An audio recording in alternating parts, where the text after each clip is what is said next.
شخصيا وبما فهمته من الشرع ومن مقاصده، وبصفة خاصة أنا متأثر بالشيخ العلامة محمد طاهر بن عاشور في معالجة هذه المسائل في كتبه وتفسيره، وهو أيضا يقول كلاما تقريبا اقتبست منه بعض ما كنت أردده من أفكار.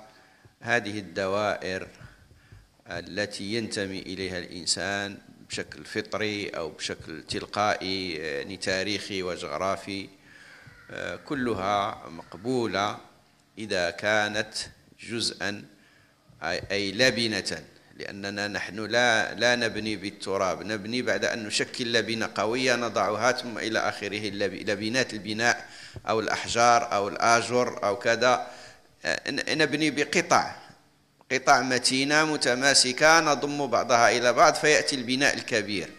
البناء الكبير لا يكون بالأفراد، بناء الأفراد تبني بهم أسرة أو عائلة من عشرات أو مئات أو قرية أو كذا، لكن البناء الكبير لا بد أن تبني كتلا، ولن تبني الكيان الكبير بمجموعة أفراد. مجموعة أفراد يجب أن تحولهم إلى مجموعة كتل، ثم تصطف هذه الكتل وتتلاحم فيما بينها. فإذا كان التاريخ قد قضى يعني بأن هناك عربا وأمازيغ وأكرادا وأتراكا وفرسا وكذا، لا بد من التعامل مع هذا الواقع، وليس هناك ما ينفيه ولا ما يمنعه، لكن يجب أن تسوى هذه القطع لكي تكون جزءا من البناء الكبير.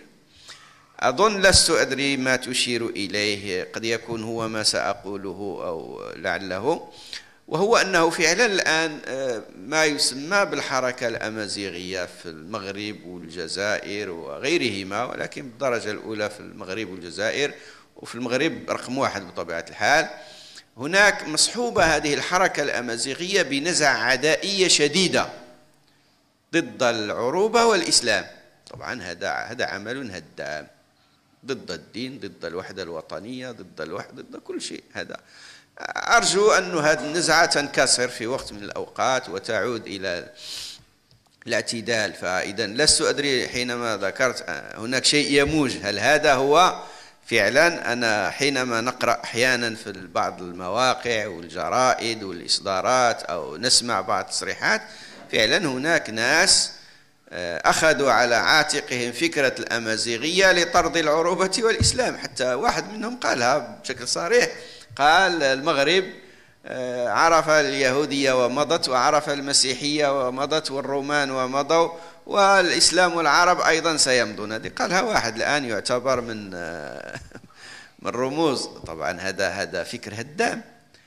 أنا أعتقد جازما أن 98 أو 99 من الأمازيغ ليس لهم شيء من هذا، لكن هذا 1% إذا كانت حركة تنتفخ وتزداد، المشكل هو في كونها تزداد.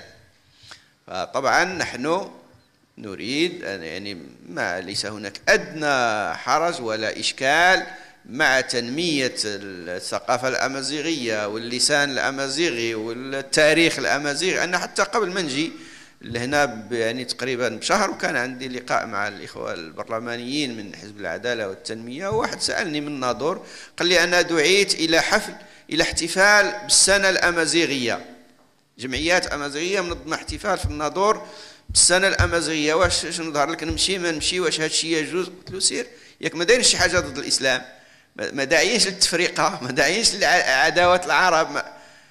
قال لي قلت له إذا شفت شي حاجة من هذا استنكرها، لكن احتفال بالسنة الأمازيغية مرحبا، احتفال بالتاريخ الأمازيغي بالإنجازات بكل شيء مجيد وجميل وبناء، سواء كان قبل الإسلام أو بعده، مرحبا. جزء منا كبشر، جزء منا كمغرب، جزء منا كمسلمين، لأن البربر كلهم آل أمرهم إلى أنهم مسلمون، فتاريخهم تاريخ المسلمين، صار تاريخهم وحضارتهم وإنجاز إلى آخره كل هذا. فإذا الآن فعلا الأمازيغية تتنازعها يعني جهتان، الجهة التي تجعل من الأمازيغية جزءا من الأمة الإسلامية، جزءا من الوطن، وجهة اللي عندها هذه النزعة هذه التي أشرت إليها. وبما أنها يعني نزعة لا توجد في نظري ومعلوماتي إلا ضمن أقلية محدودة جدا. نحن نعرف، أنا نقول لك، كان مرة السي الجابري الله يرحمه، هو أمازيغي، محمد عابد الجابري، الآن يعتبر أكبر مفكر عربي في الحقبة، أشهر مفكر عربي لا يوصف إلا بأنه مفكر عربي، وهو أمازيغي طبعا. وهذا كان في طبعا هذا الفئات الأمازيغية المتطرفة العنصرية وضعه في القائمة السوداء، عندها قائمة سوداء اللي كتعتبرهم إلى آخره، هو من بينهم الجابري.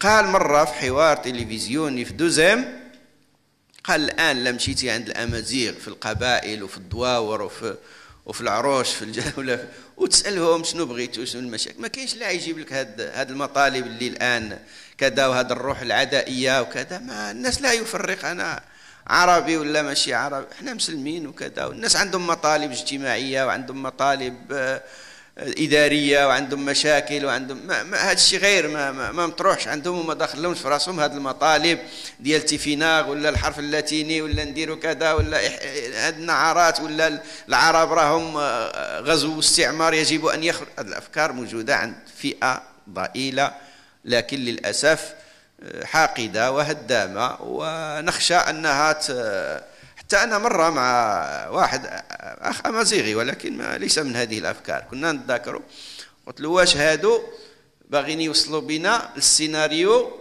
ديال الهوتو والتوتسي؟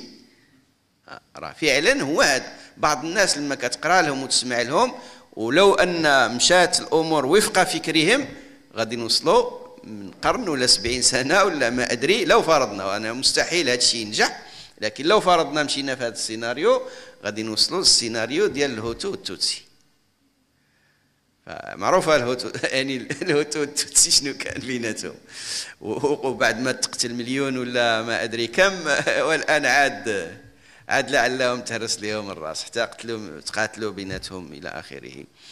فاذا لا المساله الكرديه، انا شخصيا مع إعطاء الأكراد أقصى ما يمكن من حقوقهم التي لا تهدم. حتى في تركيا وتكلمت أحيانا مع بعض الأتراك، وهذا الشيء ما كيدخل لا منا ولا منا، تقول له الأكراد يأخذوا الحكم الذاتي ولغتهم تدرس في تركيا، هذا الشيء لا يطاق عند الإخوة الأتراك اللي هم أتراك، وهذا شيء بسيط جدا تعطيهم الحكم. الآن ربما حزب العدالة والتنمية يريد شيء من هذا، لكن الرأي العام والجيش والنخبة السياسية ضد، ما يمكنش لا ولا كذا. اللغة، استعمال اللغة التركية اللغة الكردية في أي مؤسسة رسمية ولو بالتخاطب الشفوي يعاقب عليها، هذا ظلم شديد جدا.